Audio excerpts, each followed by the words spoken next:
Hey guys, I accidentally had it on the wrong mode, my camera. So I was taking pictures the whole time I removed the old battery. So I'm going to summarize this for you. I will also post links where I learned this at the bottom of the video. So here's the old battery that I've removed. I'm going to just put it back in so you can see the process that I did to remove the battery. What I did was actually use something like this, which is twine. You can use, which was a little messy, as you can see, for me to use, but it's all I had at the house, and it worked pretty well. But I recommend something maybe a little thinner, a little less raggedy. But what you do is you thread around the battery. And the guy who came with this technique is a genius. I'll mention him in the post as well. But you just use probably the screws that came, or a screwdriver that came with your new battery, and just wedge it in between the MacBook body and the battery. And when you get it just under the corner, having a little bit of trouble now using the same one that I've used. As you can see, it got worse and worse over time. But what you can see is you push under one corner and then push it under the other corner. And once you get, well, it'll be adhered to the board, so it's going to be very hard to do that initially. Once you do one, it's going to be very easy to do the rest. But you're going to want to pull back, not pull up. You don't want to ruin the battery. You don't want to, because these will catch on fire, from what I hear. I'm no expert on that subject. But you pull back, you kind of thread it back and forth, or you can just use a lot of mites and pull the glue off. That's basically what you're doing, is you're kind of cutting away at the underneath glue. As you can see, after doing all these batteries, I got a little bit of a blister using this wire. Maybe some other wire is going to be better for you. Maybe not. But you're going to do the same process for all of these. When I got to the middle batteries, I kind of had to unscrew these two screws here. You have to do that anyway. And of course, I apologize, but you should be unplugging your battery at the very beginning. There's going to be some warning tape up here. Looks like that. You're going to remove that. And then you're just going to pry this off. I recommend prying on the sides of it, because there's kind of a lip there you can pry. I used a pry tool. You don't have to, but it makes life easier. And then you're going to lift this up and do the same thing. You're going to go all around the battery and pull back, cutting away at the glue. Once you do that, and mind you, you can actually pull back all the way through the battery, all the way to the end. So let me show you that, because I think that was an important piece that I learned going through the process. So as you're prying, you can actually pull all the way through to the bottom until it lifts just like that, Once it's lifted, you're good to move on to the next battery. And once you get to the very end, it's going to come right out. And this piece comes with it as well. So it looks like it actually adhered a little back to itself.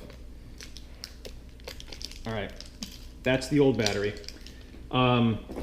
There was a lot of glue left over. As you can see, this pile of mess right there. That glue I removed using this a tool just like that. I actually had to replace the razor about 2 or 3 different times going through this. This part was a lot easier than this part. I was trying not to damage this part. I didn't damage it, but I did scrape it a few times. Not like anybody cares. Nobody's going to see that. It's going to be covered by another battery with more adhesive anyway. Then what I did is I went through and took an aerosol spray can. I'm just spraying all the different parts and components. Be careful, because there are pieces like that will come right off. I'll put that on in just a moment. But, spray your fans. They'll actually spin. It's kind of fun. Make sure to hold it upright, because the liquid will come out of this. It's kind of gross what comes out of these things. I've had this thing for 5 years.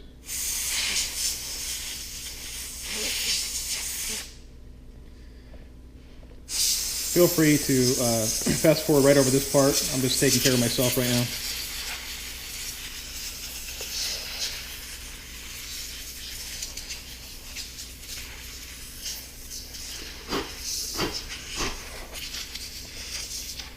That's probably good enough.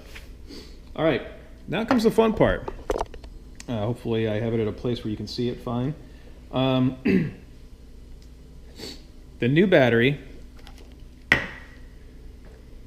I got a knockoff. I didn't get one from Apple. I didn't spend $200. I forgot the actual price that I paid for it, but it was certainly a fraction of what Apple charges.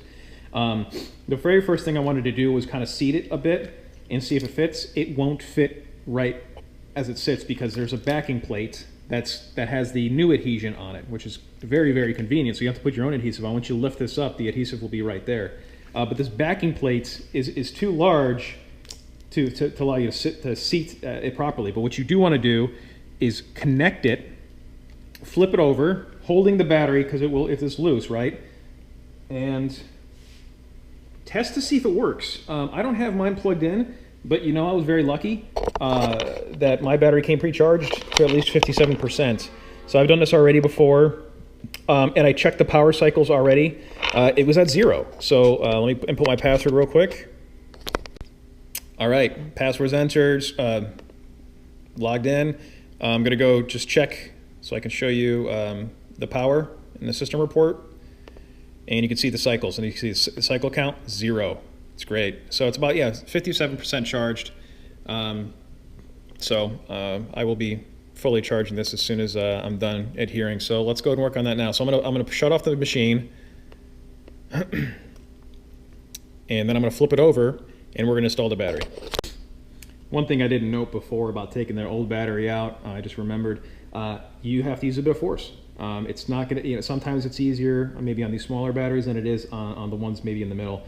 So don't feel bad about using a little bit of force. Just don't pull up, pull back, right? That's the best advice I can probably give. So I'm going to disconnect the battery. I'm gonna use my pry tool just to be easy on the sides.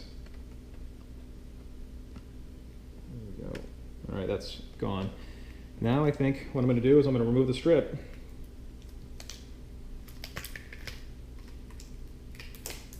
And yeah, it's sticky.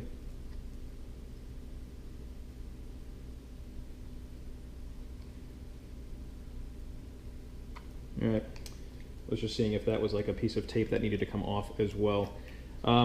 So what I'm going to do now is, I know this is going to be one of those things where you want to make sure you get it aligned right the first time. It's kind of like a cell phone case, right? If you don't do it right the first time, it's going to be a nightmare. So I'm going to seat this in. And that was actually pretty easy. So that looks down. I'm going to press, as you might imagine, maybe you've ever done floor tile, right? It's kind of similar. Press, sit, and then I'm going to attach the battery.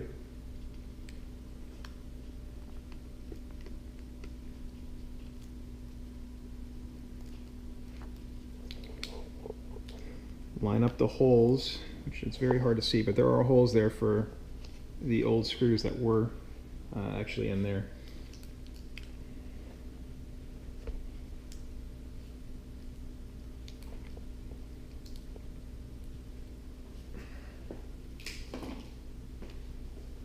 Okay, I can't imagine that this needs to stay on because the original battery didn't have, which this is a, looks like a protective covering, probably keeping the batteries together.